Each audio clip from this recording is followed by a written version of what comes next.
dan. Da, to nisam ljudi sjećao. Starih ljudi, mislim, ovako. Ja bih to volila, samo bi se kunio da odeš tamo u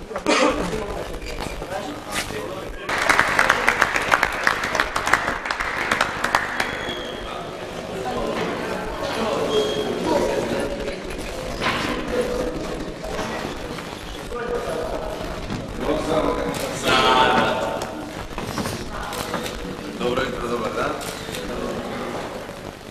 Sad kad vidim kad sjedim ovdje u dvorani, da se sjedim kad sam ja bio prinačan i u školi i kad sam dobio prve koševe ovdje.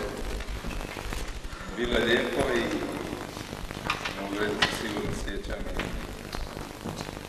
tog razdoblja jer zaista je bilo najlakše ići u školu, kojom su brini roditelji, a naše djeca ovdje u školu.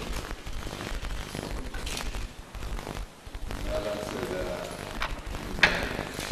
nova škola promijenila njime i da vam je lijepo što je tako.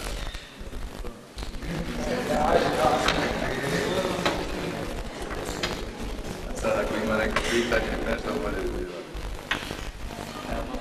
Da.